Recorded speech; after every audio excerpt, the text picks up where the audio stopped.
ಸತ್ಯಂ ಸ್ಕ್ಯಾಮ್. ಇಲ್ಲಿ ಸ್ಕ್ಯಾಮ್ ಆದ ಮೊತ್ತ 7,000 ಕೋಟಿಗೂ ಹೆಚ್ಚು. ವೀಕ್ಷಕರೇ, ನೀವು ನನ್ನ ಚಾನಲ್ಗೆ ಫಸ್ಟ್ ಟೈಮ್ ಭೇಟಿ ಮಾಡ್ತಾ ಇದ್ದರೆ ಸಬ್ಸ್ಕ್ರೈಬ್ ಮಾಡೋದನ್ನ ಮರಿಬೇಡಿ. ಮೊದಲ ಬಾರಿಗೆ ಭಾರತದ ಕಾರ್ಪೊರೇಟ್ ಉದ್ಯಮದಲ್ಲಿ ಈ ಸ್ಕ್ಯಾಮ್ ಭಾರಿ ದೊಡ್ಡ ಸಂಚಲನವನ್ನು ಮೂಡಿಸುತ್ತದೆ. ಹಾಗಾದರೆ ಬನ್ನಿ ಈ ಸ್ಕ್ಯಾಮ್ ಹೇಗಾಯಿತು ಎಂದು ನೋಡೋಣ. 1987 ಜೂನ್ 24 ಬಿ ರಾಮಲಿಂಗರಾಜು ಎಂಬುವರು ತಮ್ಮ ಸಹೋದರನ ಜೊತೆಗೆ ಹೈದರಾಬಾದ್ನಲ್ಲಿ ಸತ್ಯಂ ಕಂಪ್ಯೂಟರ್ಸ್ ಎಂಬ ಐಟಿ ಕಂಪನಿಯನ್ನು ತೆರೆಯುತ್ತಾರೆ. ಒಂದು ಕಂಪನಿ ಸ್ಟಾಕ್ ಮಾರ್ಕೆಟ್ ಅಲ್ಲಿ ಲಿಸ್ಟ್ ಆಗಬೇಕಾದರೆ ಎಷ್ಟೋ ವರ್ಷಗಳು ಬೇಕಾಗುತ್ತದೆ. ಆದರೆ ಸತ್ಯಂ ಕಂಪ್ಯೂಟರ್ಸ್ ಸ್ಟಾರ್ಟ್ ಆದ ಬರೀ 4 ವರ್ಷಕ್ಕೆ ಸ್ಟಾಕ್ ಮಾರ್ಕೆಟ್ ಅಲ್ಲಿ ಲಿಸ್ಟ್ ಆಗುತ್ತದೆ ಮತ್ತು 2001ರಲ್ಲಿ ನ್ಯೂಯಾರ್ಕ್ ಸ್ಟಾಕ್ ಎಕ್ಸ್ಚೇಂಜ್ ಅಲ್ಲೂ ಸಹ ಲಿಸ್ಟ್ ಆಗುತ್ತದೆ. ಸತ್ಯಂ ಕಂಪ್ಯೂಟರ್ಸ್ ಜೊತೆಯಲ್ಲೇ ಮೇಟಾಸ್ ಇನ್ಫ್ರಾ ಮತ್ತು ಮೇಟಾಸ್ ಪ್ರಾಪರ್ಟೀಸ್ ಎಂಬ 2 ಕಂಪನಿಗಳನ್ನು ಸ್ಟಾರ್ಟ್ ಮಾಡುತ್ತಾರೆ ಈ ರಾಮಲಿಂಗರಾಜು. ಈ 2 ಕಂಪನಿಗಳಿಗೆ ರಾಮಲಿಂಗರಾಜು ತನ್ನ ಕುಟುಂಬ ಮತ್ತು ತನ್ನ ಸ್ನೇಹಿತರನ್ನು ಮಾಲೀಕರನ್ನಾಗಿರುತ್ತಾನೆ. One of the fastest growing company ಎಂಬ ರಾಮಲಿಂಗರಾಜುಗೆ ಎಷ್ಟೋ ಅವಾರ್ಡ್ಗಳು ಬಂದಿರುತ್ತದೆ. ಅಂಬಾನಿ, ಟಾಟಾ, ಬಿರ್ಲಾರ ಜೊತೆ ರಾಮಲಿಂಗರಾಜುವಿನ ಹೆಸರು ಸಹ ಕೇಳತೊಡಗುತ್ತದೆ. ಸತ್ಯಂ ಕಂಪ್ಯೂಟರ್ಸ್ ಒಳ್ಳೆ ಗ್ರೋತ್ ನಲ್ಲಿ ಇರಬೇಕಾದ್ರೆ ರಾಮಲಿಂಗರಾಜುವಿನ ಕಣ್ಣು ರಿಯಲ್ ಎಸ್ಟೇಟ್ ಮೇಲೆ ಬೀಳತೊಡಗುತ್ತದೆ. ಆ ಸಮಯದಲ್ಲಿ ಹೈದರಾಬಾದ್ ನಲ್ಲಿ ರಿಯಲ್ ಎಸ್ಟೇಟ್ ಬಿಸ್ನೆಸ್ ತುಂಬಾ ಚೆನ್ನಾಗಿಯೇ ನಡೆಯುತ್ತಿರುತ್ತದೆ. ಆದ್ದರಿಂದ ಹೈದರಾಬಾದ್ ನ ಸುತ್ತಮುತ್ತಲಿನ ಲ್ಯಾಂಡ್ ಗಳನ್ನು ಕೊಳ್ಳಲಿಕ್ಕೆ ಸ್ಟಾರ್ಟ್ ಮಾಡುತ್ತಾರೆ. ಫೈನಾನ್ಷಿಯಲ್ಸ್ ನ ಹೇಗೆ ಮ್ಯಾನಿಪುಲೇಟ್ ಮಾಡುತ್ತಾರೆ ಎಂದು ವಿತ್ ಎಕ್ಸಾಂಪಲ್ ಹೇಳುತ್ತೀನಿ ನೋಡಿ. ಆಕ್ಚುಯಲ್ ಆಗಿ ಕಂಪನಿಗೆ 60 ಕೋಟಿ ಲಾಭ ಬಂದಿದ್ದರೆ ಇವರು 600 ಕೋಟಿ ಎಂದು ತೋರಿಸುತ್ತಿದ್ದರು. ಈ ರೀತಿ ಫೇಕ್ ಪ್ರಾಫಿಟ್ ತೋರಿಸುತ್ತಿದ್ದ ಕಾರಣ ಪಬ್ಲಿಕ್ ಸತ್ಯಂ ಕಂಪ್ಯೂಟರ್ಸ್ ತುಂಬಾ ಗ್ರೋತ್ ನಲ್ಲಿದೆ ಎಂದು ಭಾವಿಸುತ್ತಿದ್ದರು. ಇನ್ವೆಸ್ಟರ್ಸ್ ಸಹ ಸತ್ಯಂ ಕಂಪ್ಯೂಟರ್ಸ್ ಅಲ್ಲಿ ಹೂಡಿಕೆ ಮಾಡಲು ಸ್ಟಾರ್ಟ್ ಮಾಡುತ್ತಾರೆ. ಸತ್ಯಂ ಕಂಪ್ಯೂಟರ್ ಶೇರ್ಸ್ ನ ಬೆಲೆ ಗಗನಕ್ಕೆ ಹೇರುತ್ತದೆ. ರಾಮಲಿಂಗರಾಜು ಮತ್ತು ಇವನ ಸಹೋದರ ಸತ್ಯಂ ಕಂಪ್ಯೂಟರ್ಸ್ ನ ಕೆಲವು ಷೇರುಗಳನ್ನು ಮಾರಾಟ ಮಾಡುತ್ತಾರೆ. ಅಂದರೆ ಇಲ್ಲಿ ಫೇಕ್ ಗ್ರೋತ್ ತೋರಿಸಿ ಸ್ಟಾಕ್ ಪ್ರೈಸ್ ನ ಏರಿಸಿದ ಪ್ರೈಸ್ ಅನ್ನು ಕ್ಯಾಶ್ ಆಗಿ ಕನ್ವರ್ಟ್ ಮಾಡಿಕೊಳ್ಳುತ್ತಾರೆ. ಆ ಹಣದಿಂದ ಪ್ರಾಪರ್ಟೀಸ್ ಗಳನ್ನು ಕೊಂಡುಕೊಳ್ಳುತ್ತಾರೆ. ಮಾರಾಟ ಮಾಡಿ ಮಿಕ್ಕಂತ ಷೇರುಗಳಿಂದ ಬ್ಯಾಂಕ್ ನಲ್ಲಿ ಸಹ ಸಾಲವನ್ನು ತೆಗೆದುಕೊಳ್ಳುತ್ತಾರೆ.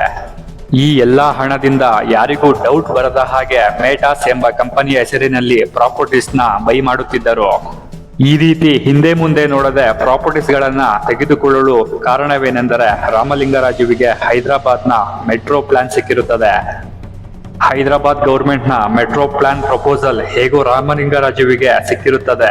ಮೆಟ್ರೋ ಕನ್ಸ್ಟ್ರಕ್ಷನ್ ಆದ ಮೇಲೆ ಸುತ್ತಮುತ್ತಲಿನ ಲ್ಯಾಂಡ್ಸ್ಗೆ ಬೆಲೆ ಬಂದೇ ಬರುತ್ತದೆ ಎಂದು ಇವನ ಪ್ಲಾನ್ ಆಗಿರುತ್ತದೆ. ಬೆಲೆ ಏರಿಕೆ ಆದ ಮೇಲೆ ಲ್ಯಾಂಡ್ಸ್ ಮಾರಾಟ ಮಾಡಿ ಸತ್ಯಂ ಕಂಪ್ಯೂಟರ್ಸ್ ನ ಫೇಕ್ ಬಿಲ್ ಗಳನ್ನು ಕವರ್ ಮಾಡಬಹುದು ಎಂದು ಡಿಸೈಡ್ ಮಾಡಿರುತ್ತಾನೆ. 7,000 ಕೋಟಿ ಫೇಕ್ ಇನ್ವಾಯ್ಸ್ ಗಳನ್ನ ಕ್ರಿಯೇಟ್ ಮಾಡುತ್ತಾನೆ. ಇಷ್ಟು ಕೋಟಿ ಪ್ರಾಫಿಟ್ ಬಂದಿದೆ ಅಲ್ವಾ, ಅದರ ಪ್ರಾಫಿಟ್ ಎಲ್ಲಿ ಎಂದು ಸಾಮಾನ್ಯವಾಗಿ ಇನ್ವೆಸ್ಟರ್ಸ್ ಕ್ವಶನ್ಸ್ ರೈಸ್ ಮಾಡುತ್ತಾರೆ. ಆಗ ರಾಮಲಿಂಗರಾಜು ಪ್ರಾಫಿಟ್ ಎಲ್ಲ ಬ್ಯಾಂಕ್ ಅಲ್ಲಿ ಇದೆ ಎಂದು ಹೇಳಿ ಫೇಕ್ ಬ್ಯಾಂಕ್ ಸ್ಟೇಟ್ಮೆಂಟ್ ಗಳನ್ನು ಕ್ರಿಯೇಟ್ ಮಾಡುತ್ತಾನೆ. ಇಲ್ಲದ ಲಾಭ ಮತ್ತು ಫೇಕ್ ಸ್ಟೇಟ್ಮೆಂಟ್ ಗಳನ್ನು ತೋರಿಸಿದ ಕಾರಣ ಸತ್ಯಂ ಕಂಪ್ಯೂಟರ್ಸ್ ಶೇರ್ಸ್ ಇನ್ವೆಸ್ಟರ್ಸ್ ಅನ್ನು ಇನ್ನಷ್ಟು ಅಟ್ರಾಕ್ಟ್ ಮಾಡುತ್ತದೆ. ಆದ್ದರಿಂದ ಸತ್ಯಂ ಶೇರ್ಸ್ ಇನ್ನಷ್ಟು ಮೇಲೆ ಹೋಗುತ್ತದೆ. ಈ ರೀತಿಯ ಫೇಕ್ ಸೇಲ್ಸ್ ಮತ್ತು ಫೇಕ್ ಪ್ರಾಫಿಟ್ ಅನ್ನು ತೋರಿಸುವುದರಿಂದ ಆಕ್ಚುಯಲ್ ಪ್ರಾಫಿಟ್ ಮತ್ತು ಫೇಕ್ ಪ್ರಾಫಿಟ್ ಗೆ ತುಂಬಾ ಗ್ಯಾಪ್ ಉಂಟಾಗುತ್ತದೆ. ಇದೇ ಟೈಮ್ ಅಲ್ಲಿ ರಿಯಲ್ ಎಸ್ಟೇಟ್ ಸಹ ತುಂಬಾ ದಾರುಣವಾಗಿ ಕೆಳಕ್ಕೆ ಬೀಳುತ್ತದೆ. ರಿಯಲ್ ಎಸ್ಟೇಟ್ ನಿಂದ ಬಂದ ಪ್ರಾಫಿಟ್ ಅಲ್ಲಿ ಫೇಕ್ ಗ್ಯಾಪ್ ನ ಫಿಲ್ ಮಾಡೋಣ ಎಂದುಕೊಂಡಿದ್ದ ರಾಮಲಿಂಗರಾಜುವಿನ ಪ್ಲಾನ್ ಫೇಲ್ ಆಗುತ್ತದೆ. ನೀವು ಗಮನಿಸಿದ್ದೀರೋ ಇಲ್ಲವೋ ಗೊತ್ತಿಲ್ಲ, ಸತ್ಯಂನ ರಿವರ್ಸ್ ಮಾಡಿ ನೋಡಿದರೆ ಅದೇ ಮೇಟಾಸ್ ಆಗುತ್ತದೆ. ಸತ್ಯಂ ಮತ್ತು ಮೇಟಾಸ್ ಈ 2 ಕಂಪನಿಗಳು ರಾಮಲಿಂಗರಾಜುವಿಗೆ ಸೇರಿದ ಕಂಪನಿಗಳೇ. ಆದರೆ ಪಬ್ಲಿಕ್ಗೆ ಈ 2 ಕಂಪನಿಗಳು ರಾಮಲಿಂಗರಾಜುವಿನ ಕಂಪನಿ ಎಂದು ಗೊತ್ತಿರುವುದಿಲ್ಲ.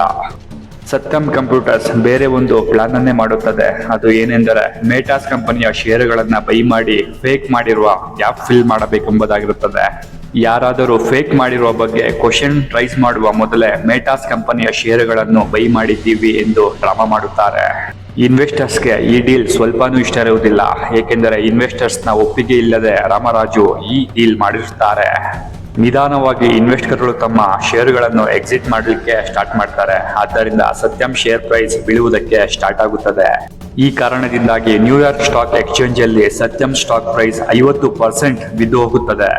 ಇದರಿಂದ ಸತ್ಯಂ ಕಂಪ್ಯೂಟರ್ಸ್ ಮೇಲೆ ಭಯಂಕರವಾದ ಪ್ರೆಷರ್ ಬೀಳುವುದಕ್ಕೆ ಸ್ಟಾರ್ಟ್ ಆಗುತ್ತದೆ. ರಾಜು ಮಾಡಿದ 2ನೇ ಪ್ಲಾನ್ ಸಹ ಫೇಲ್ ಆಗುತ್ತದೆ. ಫೈನಾನ್ಷಿಯಲ್ ಗ್ಯಾಪ್ ಫಿಲ್ ಮಾಡುವಲ್ಲಿ ರಾಜು ಫೇಲ್ ಆದ ಕಾರಣ ಪಬ್ಲಿಕ್ ಅಲ್ಲಿ ರಾಜು ತಾನು ಮಾಡಿದ ತಪ್ಪುಗಳನ್ನು ಒಪ್ಪಿಕೊಳ್ಳುತ್ತಾರೆ.